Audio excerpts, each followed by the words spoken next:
This week on the Unabated podcast, Gina Fiore sits down with professional golf bettor Saramek to talk about his sports betting, his history as an advantage player, and so much more. It's a great show.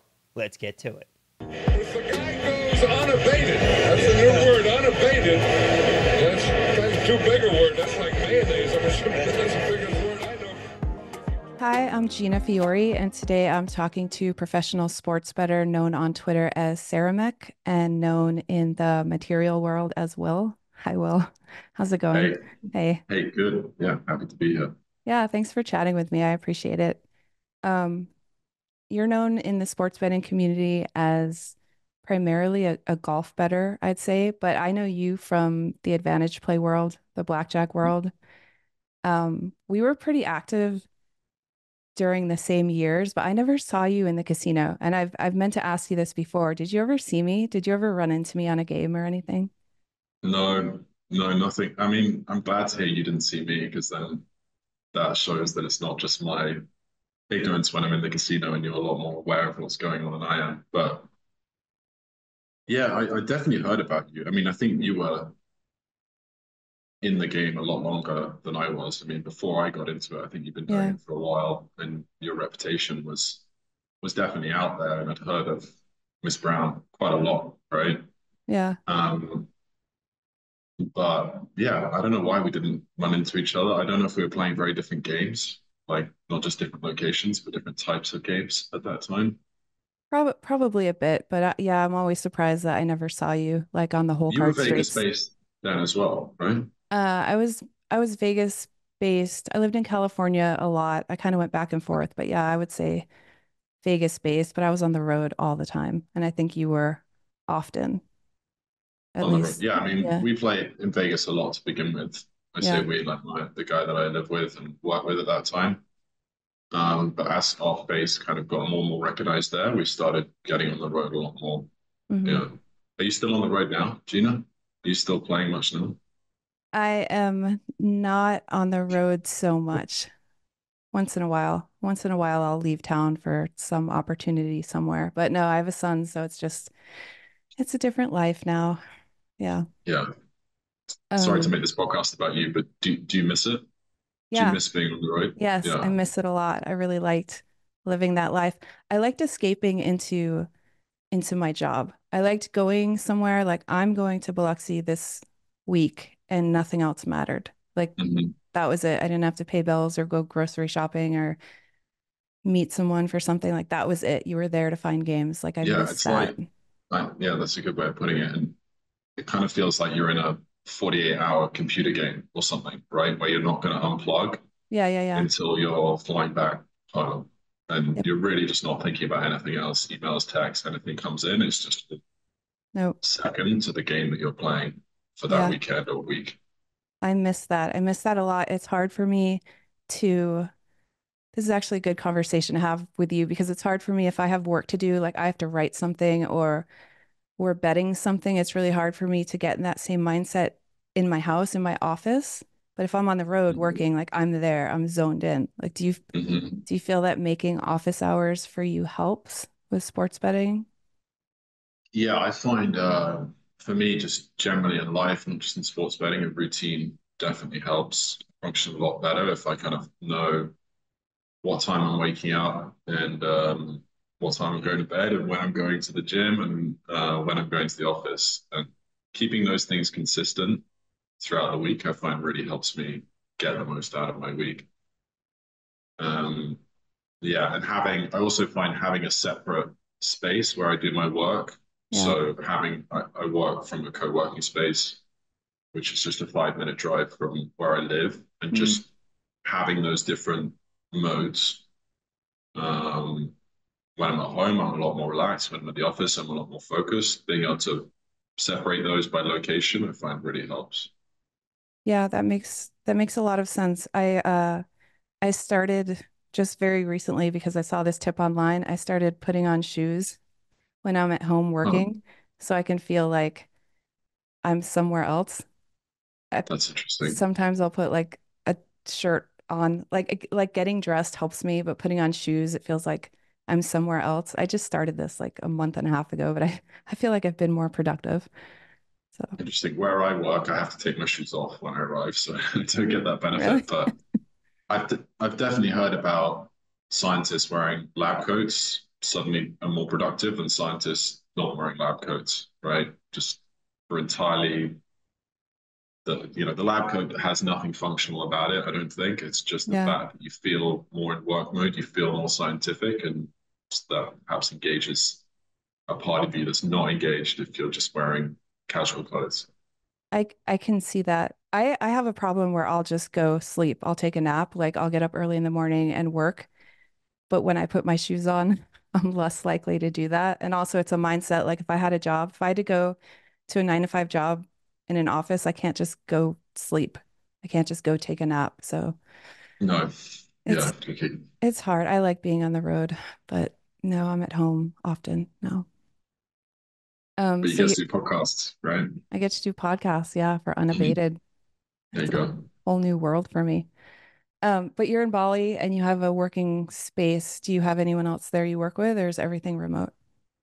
Yeah, so I have yeah, I moved to Bali just to give a bit of background about 5 years ago, just before COVID. Um, and I'm based here most of the year, and I have some staff here that help me with the sports modeling, data analysis side of things. And then my business partner, he's back in the UK, and he handles with his staff, he handles the trading side of things, right? So we'll send him all the research stuff, we'll send him the sports models back to the UK, and then he'll do the trading from there. And yeah, I can't remember what your question was. Sorry, Gina. Oh, if Was you it had other people that you were working with, like in the, Yeah, like so physically. I employed my first staff member to help me. It feels like about 4 years ago, 3 years ago now, and then each year I brought on one more. And having them has definitely helped me. Yeah, it's helped with the original main objective of employing staff, which is basically being able to delegate some of the more routine tasks, some of the more model prep work, Mm, the data cleaning work, so that I was freed up to do more on the creative side, let's say, more on the model building side. Um, and that's helped. And it's also helped us manage more sports at the same time as well. I mean, we're still mostly just doing football and golf. Um, that's soccer and golf for your American listeners. But we maybe have been able to take on more markets within those sports as a mm. result of having sport as a result of having staff. And yeah, I would say that it is. I am becoming more and more of a manager now that I have staff, which is a side of things I perhaps wasn't imagining I'd have to do as much, kind of naively. Mm. And I don't enjoy that side of things as much, the delegation and the explaining and the checking of work, that kind of thing, and making sure they know what they're doing and that they've got enough to do this week, so they're not sitting around doing nothing. But overall, it's been a big plus. And actually, one benefit I hadn't imagined from having staff is just how much more I've had to learn myself just through being able to explain things as well as possible to my staff. Do So, yeah, go no, ahead. no, I was going to ask if the people you hired had any experience in anything related to sports betting or DFS. Nothing to do with DFS, nothing to do with sports modeling. They all had data science backgrounds of some sort, right? So they might have studied statistics at university or done like a boot camp um, in data science, but it doesn't really like all those. It was the same with my degree when I was at university. They don't really prepare you for using this stuff in the real world. And they don't really force you to understand the stuff that you're using that well either. It's really just focused on how can I pass the exam, right? Or how can I pass the test, get my Mm, degree with the highest grade possible, and then leave and get the best job possible. If they think they can achieve that without really understanding the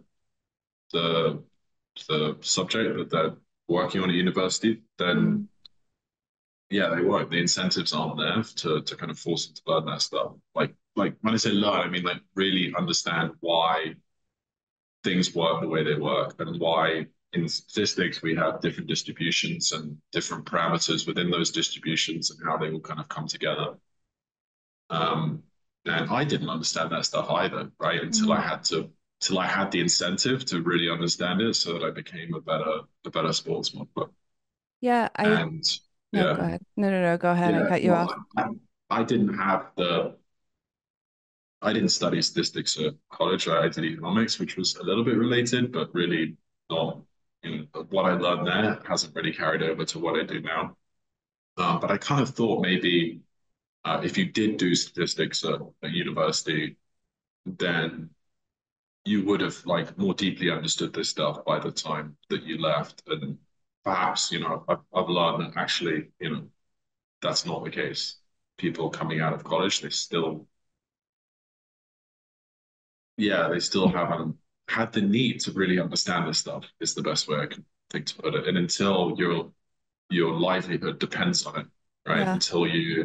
The only way that I'm going to be able to make money and the only way I'm going to be able to pay my staff depends on us really understanding this stuff and why things work the way they do and why our projections look the way they do.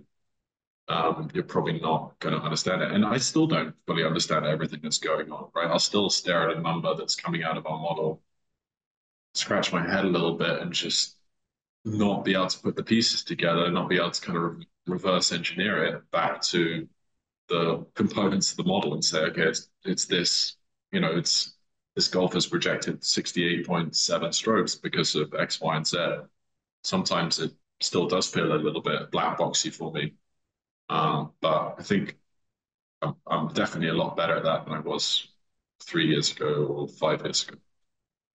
I, what I was going to say was that I guess I listened, either read an article. I think I listened to a podcast you did where when you started playing DFS, you didn't have any programming skills and you were about average Mm. with Excel.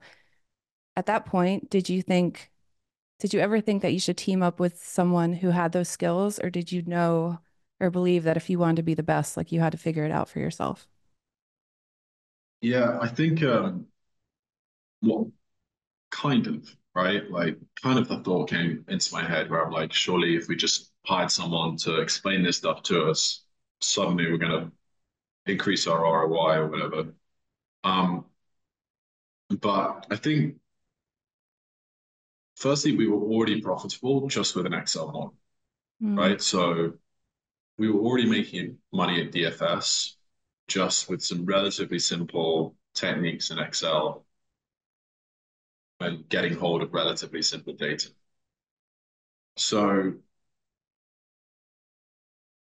there wasn't this urgency that we had to learn to code as quickly as possible to try and suddenly make money, right? We weren't gonna suddenly go broke, it mm, seemed anyway, if we didn't learn to code or suddenly build our models using proper coding techniques within the next 2 months. We had that kind of license and that safety net to take 6 months to a year to try and learn this stuff. So I think that was a part of it. I think also the blackjack world had given me a lot of confidence when I was originally staring at something that seemed really complicated. mm, And 6 months later, it was actually much easier than I thought, right? Or easier to make money using that technique than I thought. When I first heard of card counting, I was like, that just sounds insanely complicated. It's going to take me a year to do that. And mm. actually, if you just sat down in a room at home for 2 weeks, you actually can get pretty good in that time, right? Probably good Right. enough to make money. And there were many other techniques in the AP world like that that just were less hard to learn and they seemed daunting at the outset. And so I think I carried a bit of that mindset over from the blackjack world that if I just sat down in front of my computer, I'd eventually figure it out.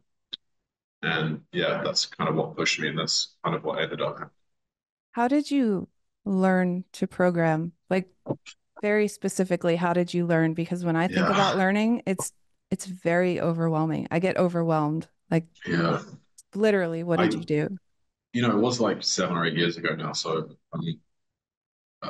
my memory on it is not perfect, but there was a site called datacamp.com that I used a lot, and that just taught me through step by step how to learn R, which is the programming language that I went with.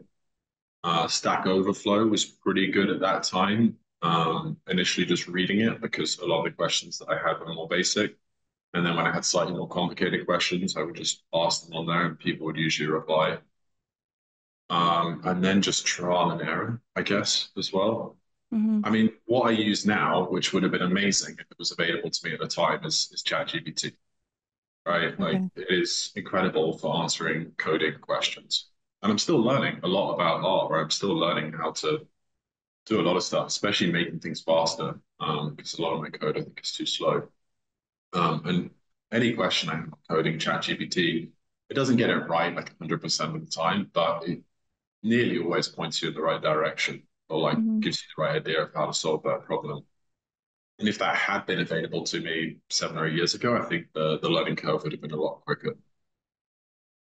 I know that you were doing DFS first. When you made a model for DFS, did you know that you could translate that into traditional sports betting, or was it after the fact that you thought, oh, I could use this to bet? When I got into DFS and when we got into DFS, the intention was always to use that as a stepping stone to sports betting. This was like the thing that we could cut our teeth on, the thing that we could like learn to code on before we'd eventually migrate to sports betting. I think that migration has taken longer than we would have liked, and we're still um, more of our income comes from DFS than it does from sports betting. Oh, wow. Okay. Still, yeah. But yeah, really, I think any project that we took on, it was always considered a stepping stone towards sports betting. Now, with like some of the DFS models we built specifically, certainly with soccer, we never really imagined that anything we were building there, like predicting how many crosses the player is going to take or how many shots they're going to take, or these strange metrics that happen in a match Hmm. that there aren't really betting markets out there for, at least not then. We never imagined that they would be transferable to the sports betting world. Um, the with golf, it was slightly different. We did start out just building something for DFS purposes, Mm. and actually we were using information from the betting market, from the traditional sports betting markets, to then inform us as to what to do in the DFS markets. That was our original approach. So we would never really have been able to turn that model back on sports betting, given one of the main drivers of that model was information coming from the sports betting markets. But then we realized that that approach wasn't really going to work very well, or it didn't give us a degree of confidence in our projections that we particularly liked. So at some point, I can't really remember when, we decided to go for a more bottom up approach where instead of extracting our information from the market, we just build a projection of golfer strokes from raw data. Mm. And at that point, yeah, it was apparent to us that if we did this well, then it would be applicable to the sports betting world as well. Did you did you focus on soccer first or golf? I thought it was golf, but No, I was soccer first, yeah. Um, for the first 2 or 3 years, it was just soccer, maybe 2 years. okay. And And we built like all this. It wasn't just our projections that we thought gave us our edge in soccer. It was all of this like optimizer code that would then turn your projections into DFS lineups. Right. So like I don't know if you know how DFS works. You have to pick, I'm sure you do actually, but you have to pick 8 players. I think it is in DraftKings or it was at the time, and you have to try and satisfy all of the constraints on that website, whether it's DraftKings or FanDuel. Like those 8 players have to fill certain positions. They have to be under a certain amount of salary cap. You can't have too many players from the same team. All of these other criteria you have to meet to then end up with the 8 players that you think are going to score the most points that day. And a lot of that side of things, like all of that code to satisfy all those constraints and maximize your points still, we thought, oh, if we just came up with sensible projections for golfers, we could use that code to build lineups that we've got from soccer and make it start making profitable golf lineups as well. We just need sensible golf projections. We don't need fancy ones because of our lineup selection code is going to do the rest of the work to give us the edge. And I think that assumption turned out to be a bit flawed, or at least the results didn't go very well the first year or so trialing that method. So we're like, okay, either we have to pull the plug on this, or we actually have to come up with some decent golfer projections that aren't just based off data points that we get from the betting markets. If somebody was going to start either playing DFS or betting sports right now, fresh, what would you think was the easier route to take to be profitable? Oh, but so if you had to choose between DFS and sports betting, Yeah. um, I don't know. The piece of advice I'd probably give, the most important thing would be around just finding a market. It doesn't matter how little money you make from this market, just find a market where you can be profitable within a couple of months because otherwise you're just going to get super demotivated. I think like no one's really going to grind out for a year making no money um, or with no like positive feedback from the market that hey, I'm good at this and I can make Hmm. money. And they're probably just going to give up after like 3 months or something, right? So fines, I think it's more important. I mean, I haven't really thought about this much lately, but my feeling right now is find a market where you're getting some encouragement to begin with, and it's not that hard to motivate yourself to keep playing that game, right? Whilst you're on that learning curve. And then, that could be DFS, that could be sports betting. I think DFS is usually pretty soft still, especially if you chose some weird sport that they're offering, like, I don't know, League of Legends or something like that, right? Right. Find a way to be profitable at that. And then gradually, that will give you the excitement and the encouragement to keep going. And then gradually push yourself and scale up from there to more complicated markets. So Probably be best. I don't play DFS, but I thought you would say sports betting just because DFS is so top heavy. Do I have that right? Like the money's at the top? Yeah, if you play the GPPs, right, there are cash contests Hmm. where it's not top heavy, right? The top half or the top 40% of the point scorers in a particular competition, they get, 1.9 times their bet or 2x their bet size, their entry fee. So yeah, I probably also discourage going after those big top heavy contests as well because Hmm. you're either probably going to get discouraged when you do have an edge because just don't hit that first prize here, right? Or you're going to get overexcited when you don't have an edge because you just happen to hit that first prize within the year. So there's the risk of that. Yeah, so I guess yeah, maybe I refine it to going after the cash or just not such big top heavy GPPs. Maybe Hmm. go after like the 100 entrant GPPs, the way you have a decent chance of hitting first place over a few months of trading or betting, right? Um, yeah, yeah, the top heavy stuff in DFS is a bit of a problem and can skew your sense of your edge. Right. It's sort of like poker tournaments. If you bank one at the beginning of your career, you Mm, you kind of think it's that easy, and then you go 3 years and you never yeah, win anything again, and you're in all these buy-ins, and it's like, what happened?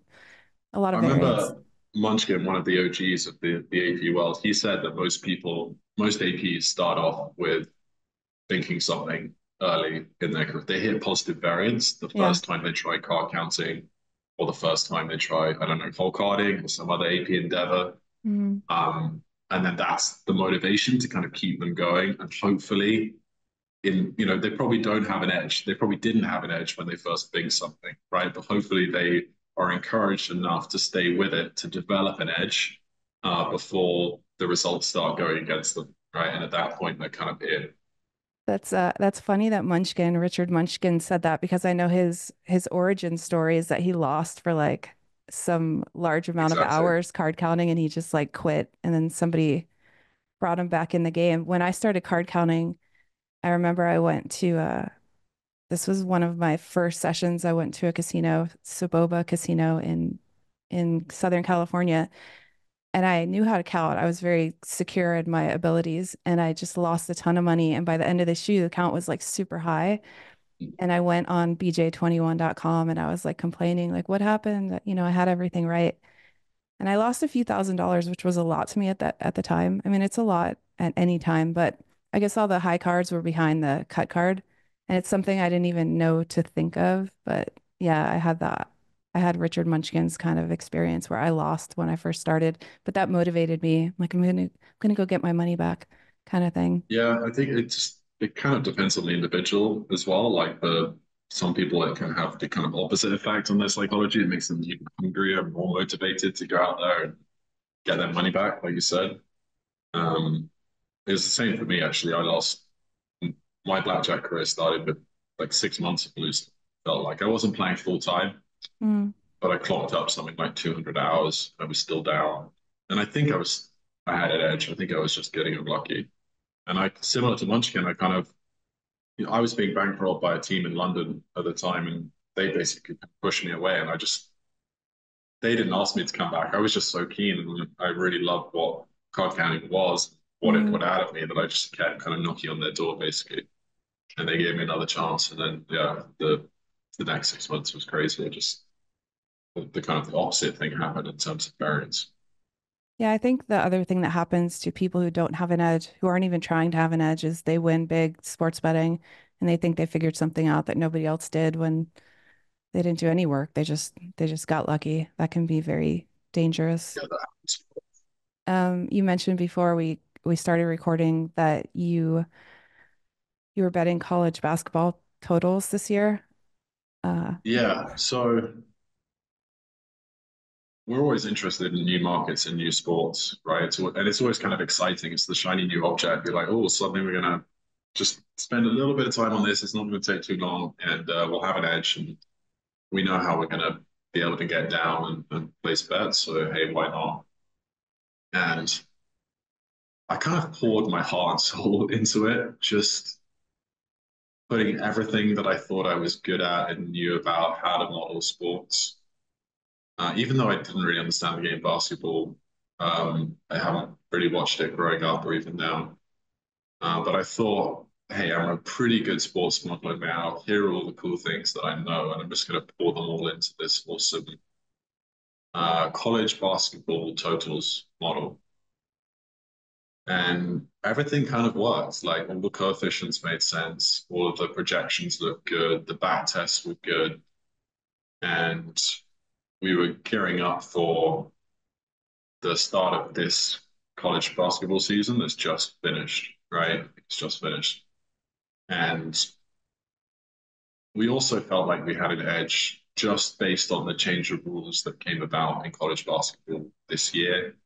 Can't remember exactly what they were. Again, I don't really understand the game of basketball, but they basically resulted in making it easier for the offense to shoot, get fouled, this kind of thing. So point scoring was going to go up, was our interpretation. So we had this, what seemed like a model that was profitable based on our back test in the previous 2 years. And now we had this interpretation that scoring was going to go up as well. So we're going to layer that on to give us an even bigger edge. mhm, And we made something like, I mean, we started off really well, like, giving us false confidence, obviously. And first few weeks, I think we were up a decent amount. And then we just slowly lost that back over the next couple of weeks. Then we persevered, just thinking, oh, it's going to turn our way. But after like 2 months, we made something like 300 bets, I think, and we were basically no better than a coin flip in terms of picking winners. mhm, And I still don't know what I was doing wrong or whether I was just running bad or, yeah, I still haven't figured this out. It doesn't have a satisfying end to this story, at least not yet. I want to get the odds that we were one possible, so I'm scratching my head, like, what have I done wrong? Right? Like, where have we gone wrong with this? Like, this is everything that I know about sports modeling, and everything looked good. And I had really high conviction going into the season that things are going to be good. And it hasn't worked out. And there are a lot of things that could have gone wrong. But one of them is maybe the odds that we were using for our back test, the scrape odds that we were using, saying that, mhm, okay, we could have made this bet on this team or this match going over 160 points, right? And we could have made this bet on this other match going over 155, whatever. This is basically what the scraped odds, this is the information it's giving you. And you simulate what you would have bet on based on your model using that. And like I said, it was super profitable, or reasonably profitable when we back tested it. Um, but perhaps those odds that we scraped were unrealistic, right? Perhaps they were just like odds that were kind of there, available at some point, but for a tiny possible bet size, Hmm. or it was just like a fleeting moment that it was there before they adjusted like 5 minutes later. So, one possibility is just that we had overly generous odds quoted to us in the back test. Um, so I'm keen to now get that same guy that provided those odds to scrape what he considered to be the available odds for this season, run the back test on that, see if we think just on that back test that we were profitable. Because if the back test is indicating we should have been profitable for this year, and obviously our actual betting didn't prove that to be the case, then we know we got some problem with the odds or the way the back test is being done.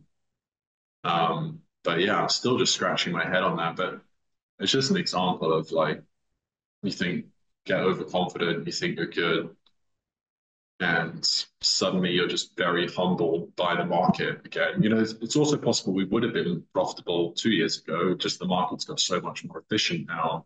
We're just no longer, the model that I built is no longer good enough for 2023 and 2024. It was good enough for 2022, 2023. Hmm. But yeah, I'm still trying to figure that one out. Do you I feel have like there's a big lesson at the end of it for me as well. And that's why I'm keen to get to the bottom of it rather than just ignore it and try and forget about it. But I still haven't found that big learning moment at the end of it. do you have anyone, whether in your circle or outside of it, that could look at your code and go through it and tell you if you got something wrong, or is it possibly that you can't do that because you don't want to share that information with somebody who's smart enough to tell you what you did wrong? Because I mean, that's your Yeah, I competition. think it's a little bit of both of those. I have spoken to a successful college basketball bettor who Mm, had a good season last year. I don't think he's very motivated to look through my code and tell me what I've done wrong, right? Like, why would he yeah. want to do that? I would probably then be competition for him.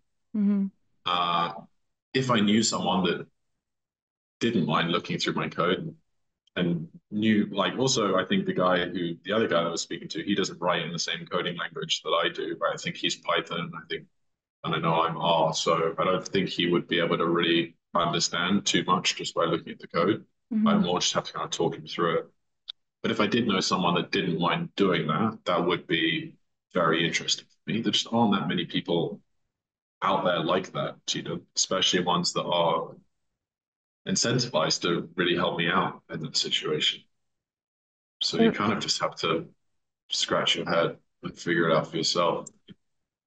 this goes back to what we were talking about when we started, that I had not seen you in the casino and you had not seen me in the casino, but the advantage play world is very small. That's why it's kind of shocking that we didn't run Mm. into each other. Do you think there's anyone out there now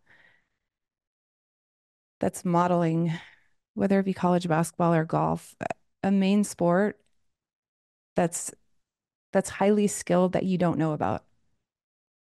Is there a person out there? I Yeah, mean, yeah. I you think do. in any sport, like you're talking, like it could be in like NFL or Yeah, horse that racing or that you something don't like know that. about. You're not familiar with them. Yeah. Definitely. Yeah. I think I know about the big guys, right? Mhm. The really big guys. At least, yeah, I'd like to think I do. I know Mhm. who they are. Mhm. Um, and then I have my own circle of contacts who are more my size in terms of betting and how much money we make each year. Um, I think there are a lot more of those around that I don't know, people operating at my level that I don't know about. And I reckon there are some people that are maybe somewhere between the really big betters Mhm. and the size that we're at right now, um, that I don't know about as well. So yeah, I think sports betting is even more secretive than the AP world.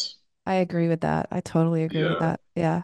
Which it's fragile. I think it's more fragile. Like if somebody could take down an entire market. Like somebody could crush, I don't know, college basketball totals and it's bad for everybody. Whereas if you go kill a whole card game, you killed one game, maybe one Mm. casino. Does that sound Yeah, about right? you're operating more in the same waters in sports betting, right? Right. Like, yeah, and it's more the case that if you make more money, someone else is much likely to make less money than I would say. That is not as true for APing, right? Like you said, there are just so many casinos and the games are kind of all isolated from one another Hmm. that if you have a really good game in the AP world, it doesn't directly translate as much to other people losing out, right? But perhaps in sports betting, it does. Right. But I would there agree is with that. definitely benefit to collaboration in the sports betting world as well. I mean, we've joined up with another golf bettor this year, and we basically share our lines and use that to judge whether we like a matchup bet against another party. And that's gone pretty well so far this year. But it's basically been win-win, right? But again, someone else is losing out more directly as a result of that, I think, and hope. So I don't bet golf and I don't know much about betting golf. I'm curious if, as far as limiting goes, is it like if you bet golf early, sort of like if you bet college basketball, you're more Mm. likely to get limited? Is it the same kind of situation? We did so now, like 90% of our action on golf is DFS and betting on exchanges in the Okay. UK. And those guys don't really care if you win. They kind of want you to win, Mm, but especially on the exchanges because they take a ridiculous chunk of your profit. So they kind of incentivize you to do well. So we don't run into people really restricting us there. Um, we did start betting golf on UK sports books, and we do still do a little bit of that, but it's just so soul destroying, and you spend so much of your time just like opening accounts, making deposits, going through KYC, which is I think hmm. listeners will be familiar with that. Getting restricted, withdrawing, finding another account, opening it, depositing, KYC. There's so little of your work is anything really to do with sports betting. It's just like account management and tedious Yeah. paperwork. Admin, basically. Admin, Yeah. exactly. So we do still do a little bit of that, but it's such a small part of our overall turnover that it's not really something we worry about too much. And even like the matchup stuff, that's really kind of done like over the counter stuff. We're not really betting against FanDuel matchups or DraftKings or anything like that. It's more other professional betting establishments who think they've got, they consider their lines profitable. We consider our lines profitable. We kind of go up against them. So at some point, maybe we decide we no longer want to do that, or they decide they no longer want to do that. But yeah, that's not really a restriction at that point. That's just not finding anyone to like that wants to go toe to toe with us. I guess. If I'm going to ask you a question, if you don't want to talk about this, we could just edit it out. But I'm always Sure. curious how people do their chops. Like you have a staff, do they have revenue share plus a salary? Mm. And the people betting in the UK, how do you do that? How do you structure the chops? Yeah, so we definitely want to incentivize our staff, right? Like we definitely want them to realize that if they do better work, then we will make more money. It does vary from staff member to staff member. I'm not going to get directly into the details Mhm. of it, but pretty much everyone that works for us has some sort of share in how well we do, as well as a salary as well. Right? Okay. Um, I know you bet with exchanges. There's not very many in the States, but I think a couple more states just got sport trade. I think sport trade just expanded to one or two more states. Do you have Mm. any?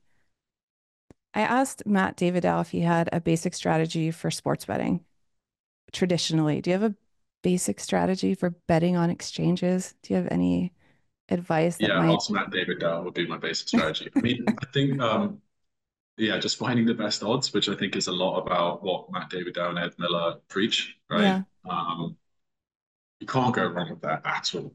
right? Like just find the best odds and it has the effect that learning basic strategy for blackjack has on your game, right? You're not probably not going to make money, but at least you're going to lose money at a much slower rate and enjoy the ride a lot more in the process.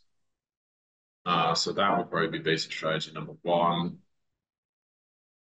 Rule number two is just fade the public, I guess. Whatever everyone's talking about being the outcome, like just do the Yeah. opposite, I think, because usually the odds will be more favorable that side because I think, to some extent, bookies always want to balance their action, even if they say they don't. There's Hmm. always a little bit of that going on. So take the other side of what everyone else is betting. Chances are you're going to get more favorable odds there as well. Yeah, that's all I've got right now. I think, Gina. Do you think exchanges are going to take off, are going to take off in the States? Why would they? I hope so. Like, I'm a Yeah, bad I person bet. to ask because I'm biased. I want them Yeah. because we do a lot of our action exchanges. I don't think I can't. It's hard for me to imagine the casual better ever going directly to an exchange and having to read the rather clumsy interface that you seem to have to read on exchanges Yeah. It's and have to confusing. deal with the fact that like some of their bet, especially if it's like a prop bet, even if the exchange offers it, they're probably going to have to, if they want to make a $10 bet, $5 of it might be a one set of odds, and the remaining $5 at a different set of odds. Yeah, it's kind of confusing and just not the experience I think most casual bettors are after when they place a sports bet. But I feel like it might be kind of like the layer one, layer two. So like exchanges might be kind of layer one, where like most of the liquidity eventually ends up a lot of it being passed down by the bookies who are kind of the front end for the betting world, right? They might get all of the casual bettors coming through their more Hmm. intuitive, more user-friendly interface, and then bookies maybe laying off a lot of their action onto the exchanges. Um, so yeah, I can see a role for exchanges in that sense, and I hope that that's their role. Like it could be just like the bottom of the market, like where all the liquidity eventually ends up is on the exchanges. But in terms of getting the initial action, especially from the casual bettors, Hmm. um, probably still be relying on the sports books to kind of bring all that action in, traditional sports books.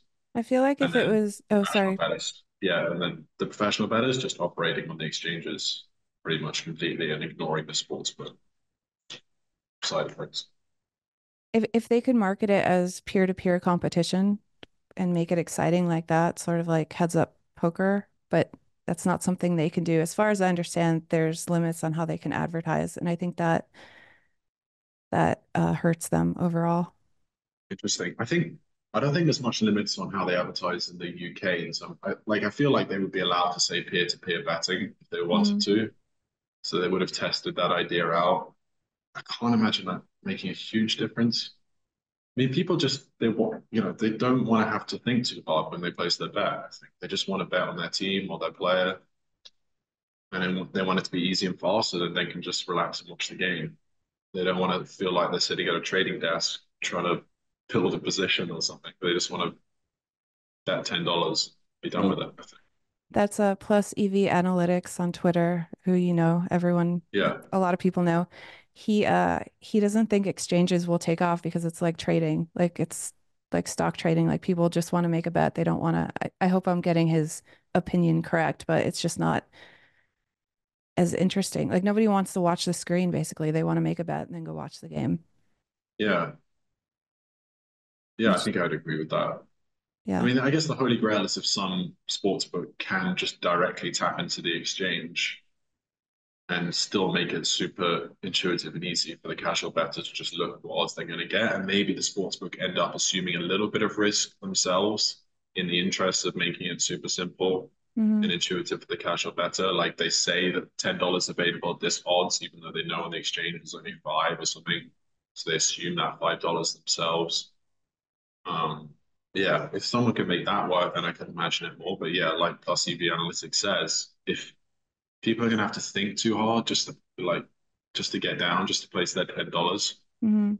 I don't think it's really going to take off with the casual bettors. Has has what's happened in the States since 2018, like the like sports betting maturing and having so many options here, has that affected Betfair at all? Has that affected the In the exchange? UK, Yeah, has yeah, that had any effect? yeah. I haven't noticed anything something obvious on that Mm, front. We are just getting down in the US more now. Um, right. there is stuff that we're betting on in golf that is, yeah, kind of against bookies or kind of against other sports modeling teams. So I think we wouldn't be having as much of that if US sports betting hadn't been legalized. But in terms of impacting the stuff that we were already betting on, not really. And actually, we haven't seen a big drop in DFS stuff since sports betting was legalized, right? Because a lot of people said DFS is just going to be like roadkill once the Yeah. sports betting in the US is legalized. And we were worried about that. I think there's a legitimate case. There was a legitimate case for that happening. But we didn't really see it happen. Like DFS, it's not like it's grown a lot since then, and maybe that's how US sports betting has affected it. But it doesn't really seem to have gone away, and our turnover is, I think, slightly more than it was when US sports betting was legalized. Our turnover on DFS. I So heard that argument that uh you could play DFS when you're 18, and so they want it. It's like the gateway drug.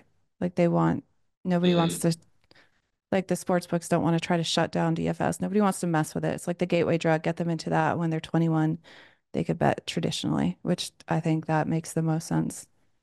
Is that I didn't actually realize that was true. In the US, you can do DFS at 18, but you can do sports betting at 21. You can play DFS at 18. I'm saying that, and I will not edit this. If I'm wrong, I'll just say I Okay. was wrong. Pretty Yeah, I sure didn't know that. you could play That wasn't me DFS when you're being 18. polite. That wasn't me politely like suggesting that you change your opinion on that. I No, actually no, just no. didn't know. I think, I yeah.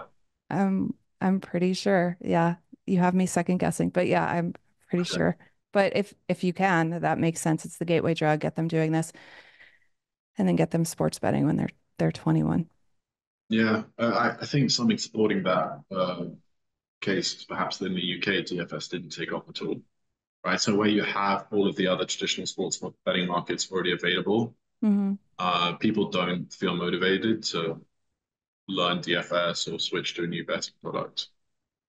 Um, But I guess if you've already invested the time to learn DFS, then people, even when sports betting is available, people want to carry on playing still. Hmm. So like the 18 to 21 thing in that sense kind of makes sense, right? But that would imply that even when they are 21, yeah, they might sports bet as well, but they're probably going to carry on playing a bit of DFS too, because now they know how to play it and they've, got the feel for it. They're more inclined to carry on.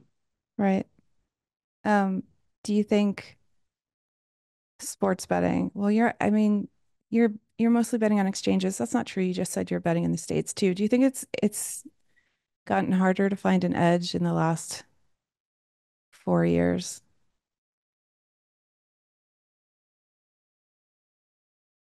Yeah, but I think that was true 8 years ago. You know, if I imagine where we were at 4 years ago, I imagine what we were required to make money then was also more than what would have been required 4 years before that. I think it's always going to be the case. I don't think there's anything particularly magical about the last 4 years. I mean, maybe the fact that US sports betting has opened up has increased the rate at which things are getting tougher by a bit,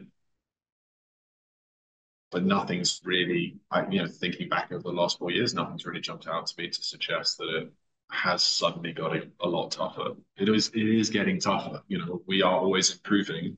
I hope so, and I feel like we are. Hmm. And our edge isn't in existing sports isn't growing that much. It may even be going down, right? So yeah, that's just a sign right there that even when you're improving, your edge might actually still be going down, and that's just the market getting tougher. But I couldn't say with any confidence whether that has really dramatically jumped in the last 4 years since US sports betting legalization. Do you have plans for after sports betting, what you want to do? Or do you have a Huh. plan to stop? Or what's the future look like for you, That's a Will? great question. What do you think I really about? enjoy this, right? Like Yeah. I I'm not done learning, right? I'm like I just feel like I get my mind blown like every couple of months. I'm just like, oh my gosh, this is embarrassing that I hadn't realized this Yeah. before. Which is a cool feeling. Once you're done with the humbling side of it, it's a cool feeling that you're constantly progressing and your toolkit's expanding. And I really enjoy the challenge, and I feel like it gets the best out of me. Like Mm. I don't think there are many jobs out there that I would be better at than this. I'm sure there are, but I just don't really know what they are. Um, so I imagine myself doing this for 5 or 10 years more. And if it turns out to be 20, if someone told me now you'll be sports betting for the next 20 years, Hmm. I wouldn't be devastated about that. I wouldn't be like, damn, I wish I thought I was going to do this next and then that. Um, so I'm okay with where I'm at and where I'm going right now. Like I said, I don't see myself being done with this anytime soon.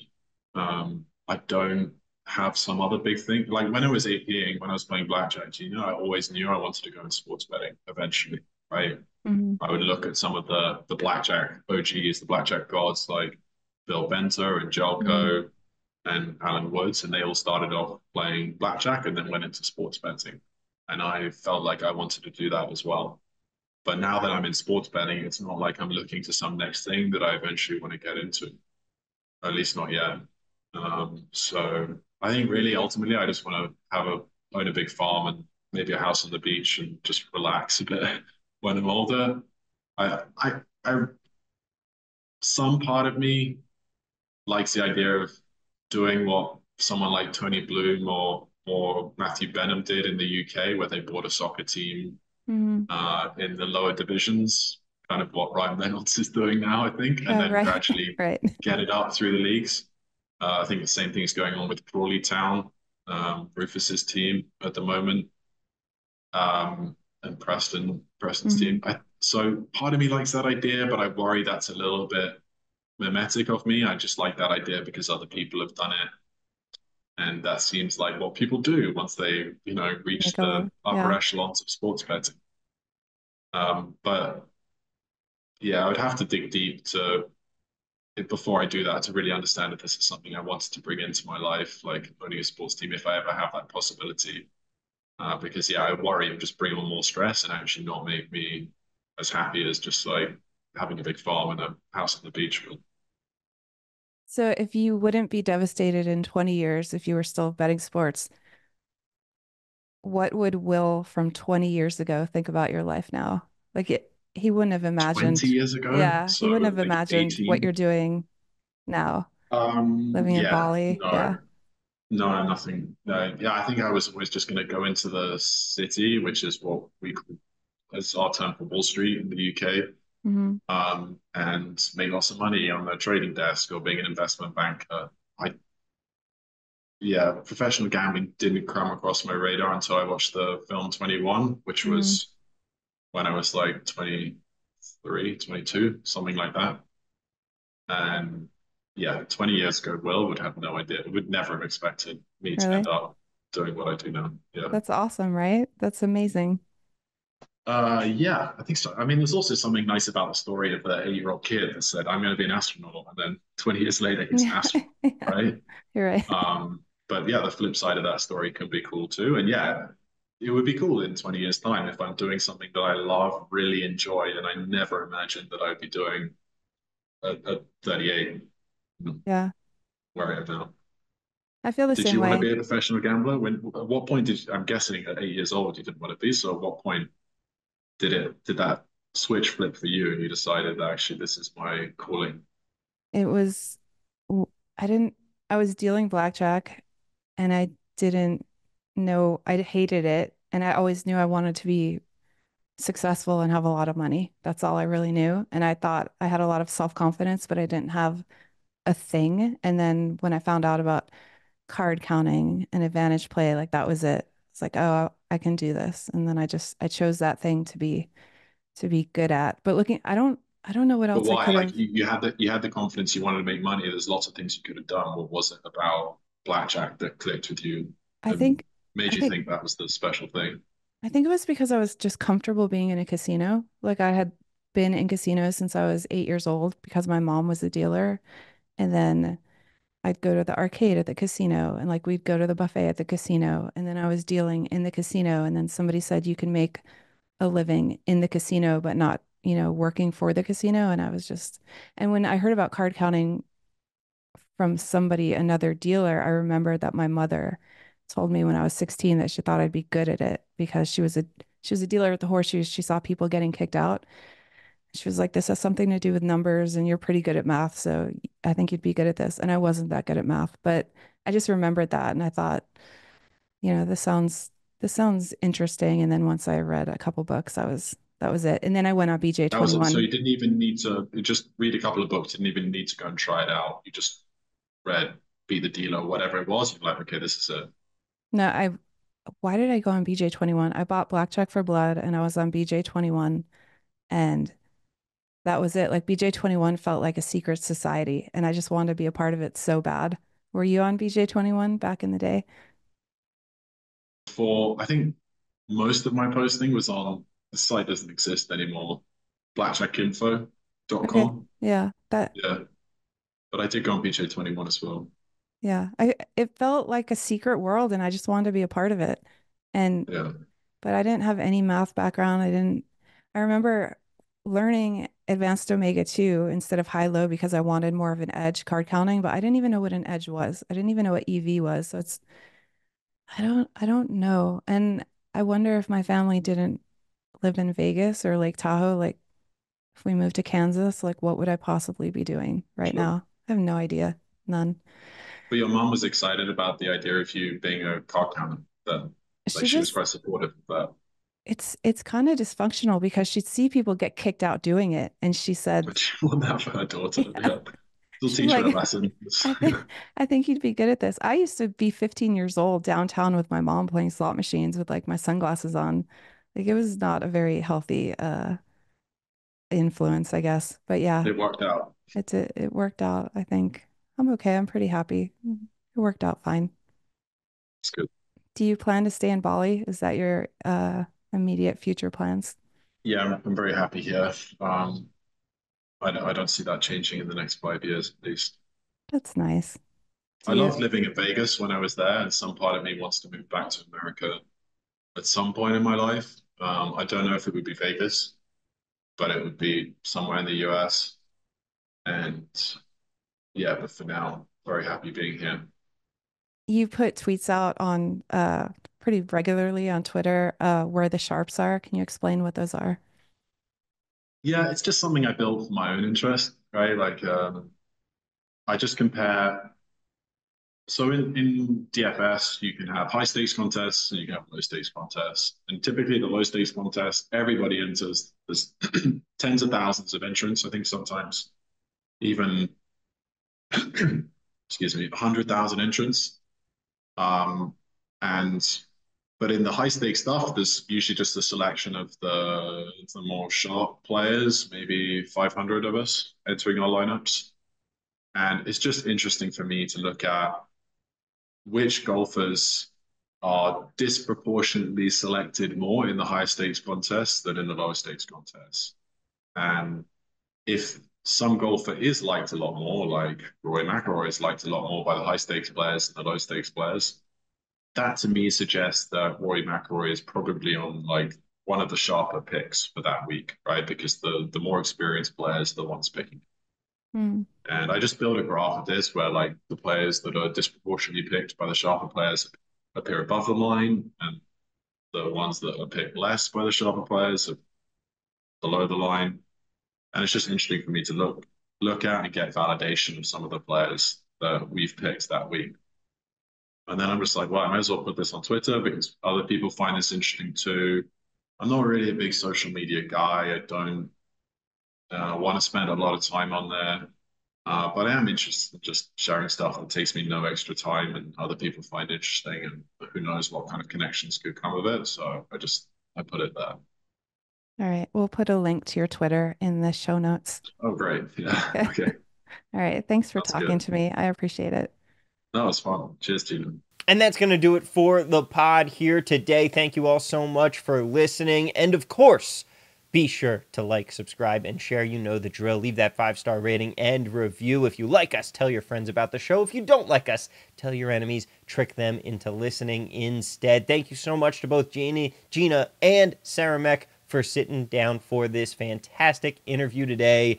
Next week, Captain Jack and I will be back in the seat. And we might just be talking to another golf bettor. We'll have to see. For now, best of luck, everybody. And as always, let's cash those tickets.